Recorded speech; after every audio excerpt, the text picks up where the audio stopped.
Hey artists, have you ever wondered how to make your colored pencil drawings look so realistic that people mistake them for photographs? Today I'm thrilled to partner with Lyra Rembrandt to show you how their colored pencils can help you achieve that jaw-dropping level of realism in your own work. In this video, I'll be creating a detailed, lifelike drawing with smooth blending of my own red-eyed tree frog, Murky, using Lyra Rembrandt Polycolor colored pencils. And I'm sharing my top tips to make your colors pop and your details shine. By the end, you'll have the tools to take your art to the next level. But here's the thing, there is one game-changing technique that can transform your colored pencil drawings forever, and I'm saving it for later in the video. Stick around to find out what it is. You won't want to miss it. Quick note, this video is sponsored by Lyra Rembrandt, but all the tips and excitement are 100% my own. Tip 1, free your paper.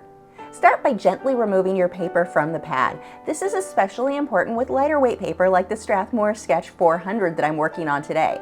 This paper has a wonderful tooth for your pencils to stick to while still looking smooth. I then use an acid-free masking tape to tape the paper to my drawing board. Now I can push hard with my pencils when needed without damaging the paper below it.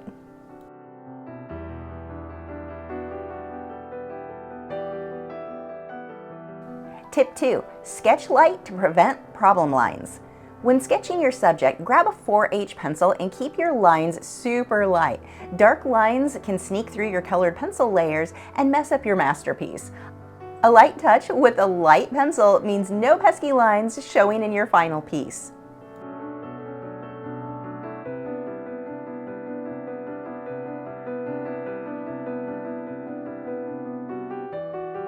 Tip 3, conquer one spot at a time.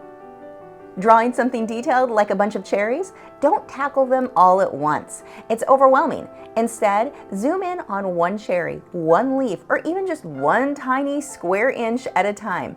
Finish that spot before moving on. This not only lets you focus on details of every zone, helping you to make your work look crazy realistic, but it also gives you mini victories along the way. Colored pencils take a lot of time, and those early layers can look rough. Finishing one area at a time feels like a high five from your art, keeping you excited and motivated to keep going. Tip number 4, don't quit too soon. Here's a biggie. Don't call an area done just because it has some color on it already. If you want that realistic look, keep layering. If your cherries look kind of meh after 10 minutes, try spending 45 minutes on it. Slow down, add more layers, and watch it transform into something amazing. Most work that students are unhappy with aren't bad, they simply aren't finished yet. Quite often, they're only about a quarter of the way done. If they just keep working and layering, they're going to be much happier with that end result.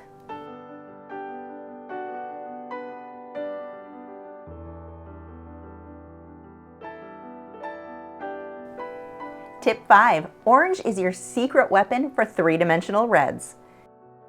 When working with red subjects, starting with orange will help you to create more depth. We often think of creating highlights with just white, but that white, when mixed with red, gives you pink. Sometimes that's perfect, but sometimes you want a warmer glow. In this case, layering orange first is going to give me that highlight I need for a three-dimensional, realistic look.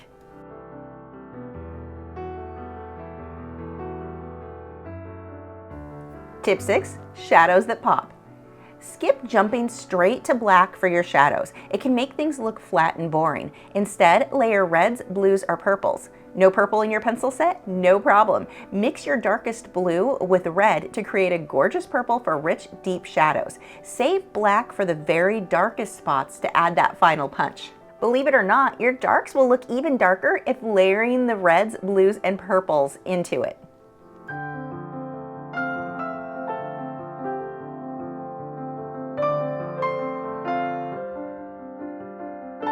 Tip 7, layer like a boss. Colored pencils love layers, lots of them. Apply a few layers with a light hand to keep the paper's texture, or tooth, happy. Too much pressure early on flattens the paper, making later layers tricky. Once you've got plenty of color down, grab some odorless mineral spirits to blend. This smooths out those white paper speckles for a sleek look. If it's still grainy after you blend with the odorless mineral spirits, let it dry and then add more layers with your pencils and blend again with the odorless mineral spirits. Patience is key. And remember, you need a lot of pigment from that colored pencil on the paper for the odorless mineral spirits to work with. If you only have a light dusting of color, the odorless mineral spirits is going to be very confused and not know what to do with that, and the end result is not going to be so great.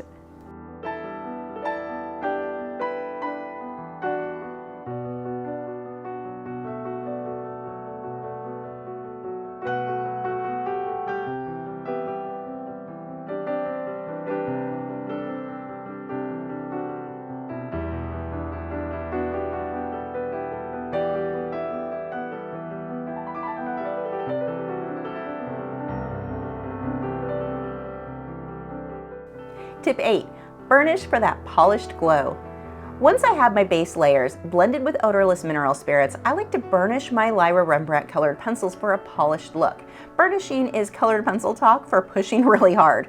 You don't want to burnish in your earlier layers because when you do this, it does flatten the tooth of the paper, preventing future layers from sticking. Save the burnishing for the end layers. If this does happen to you though, and you still need more layers, don't stress, I've got a fix coming up.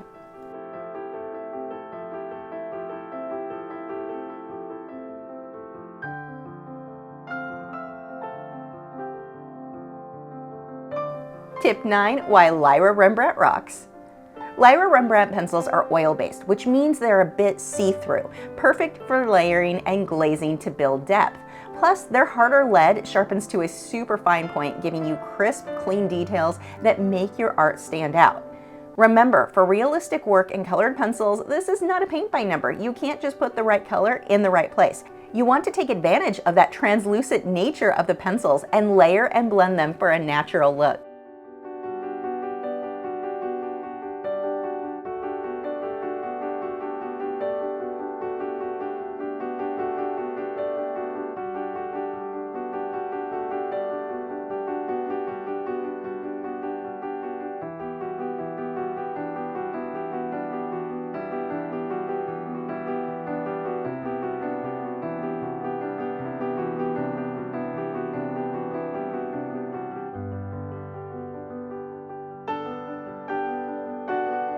Tip 10, and here is my game-changing technique that can transform your colored pencil drawings and save your sanity. You are going to hit a point where your paper simply will not take additional layers, but you still need more details, or you might just want to tint the color or add a highlight or shadow. Maybe your white highlights aren't showing up at all.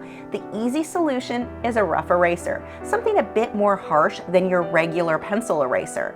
Lightly erase the area you want to be able to add more layers over. This won't bring the paper back to white, which isn't what you want anyway, but now your pencils have more tooth of the paper to grip to. Your details, when you go over those areas, will now look crisp, and your whites will be bright even when layered over another area, as long as you've lightly erased it. Artists, tell me, what is the most helpful single tip you've ever heard for colored pencil work? Share it in the comments. You never know what artist might read it and really benefit from what you have to share.